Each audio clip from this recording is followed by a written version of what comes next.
kuidas sa sellest hakkasid aru saama, et see, mida sa parasjagu teed, ei ole see, mida sa tahad? Kas olid mingid märgid, mis nagu... Jaa, ma ütleks kõige suurem märk oli see, et ma ei tundnud rõõmu. Okei. Ja siis ma kuidagi jõudsingi selle idee arusaamiseni, et okei, et mul on vaja, et mu elus toimuks areng. Mis iganes see siis ka nagu päris täpselt on. Ja jah, eesmärgid on elus, kõigil meil on eesmärgid elus. Aga enamasti kipub ju olema niimoodi, et see eesmärk, kui ta on vähegi olulisem või suurem, et sinna jõudmine võtab päris palju aega. Ja kui sa 90% oma ajast teed tööd selle nimel, et eesmärki saavutada, siis 10% naudid seda ja siis sellest naudingust sulle tekib ainult rõõm see, et kus sa nagu oled jõudnud oma eesmärgini.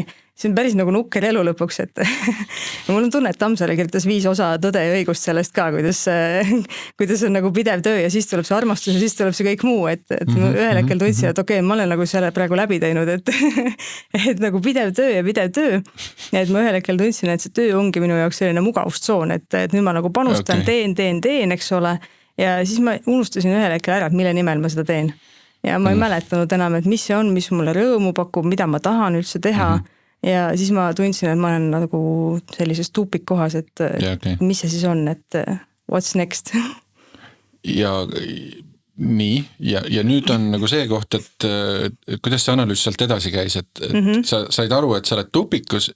Kuidas sa sealt nüüd jõudsid selleni, mida sa edasi tegema hakkad? Okei, siis ma räägin teisest poolest veel, mis samal ajal toimus, et peale töö on elus teisi asju veel.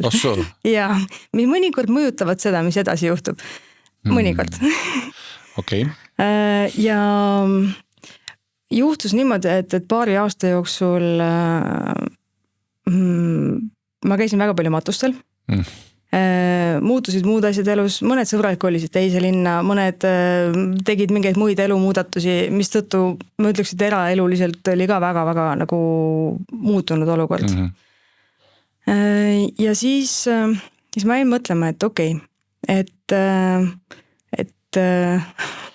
mismoodi siis edasi, et see, mis ma praegu teen, ei paku mulle rõõmu, ma näen, et minu ümber toimuvad mingid muutused veel, siis ma jäin mõtlema veel sellele, et okei, et üks matustest, kus ma käisin, oli minu vanaema oma. Väga aega naine. Kui ta oli veel 85, ta oli terav mõistus, ta oli täis krutškeid nagu siuke naine, et anna olla. Tol hetkel ma vist olin 33, umbes midagi sellist. Ja mõtlesin, et okei, et kui mul õnnestub elada 85 aastaseks ja mul on mõistus sel hetkel terav, siis sinna on üle 50 aasta minna.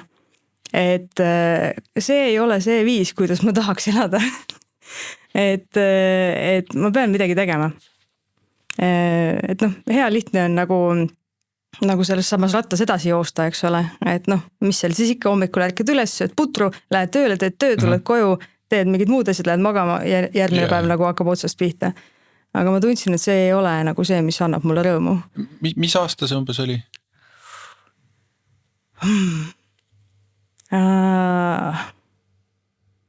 Ma ei suuda sulle niimoodi öelda. 2017. Okei, umbes sinna kanti, jah. Sest et kui ma nüüd... ma arvan, me töötasime koos samal ajal. Võimalik, jah. Jah, siis ma töötasin seal, jah. Et mõned aastad varem, jah, see oli enne, kui ma sinna panka tulin, suutis sinu õde ühel konverentsil visata õhku sellise küsimuse, mis minu jaoks pani mingid asjad paika.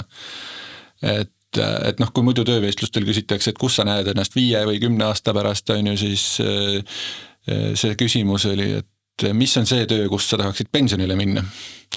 Et see on nagu päris huvitav, et see sarnane mõttekäik, on ju, et mida ma tahan teha, kui ma olen 85 või kuidas ma tahan sinna jõuda, eks ju, et kui äge inimene ma tahan sel ajal olla, on ju. Et teinekord nagu ongi see just, et vaadata mingit hästi pikka perspektiivi, mille peale tavaliselt veel selles vanuses ei mõtle, eks ju.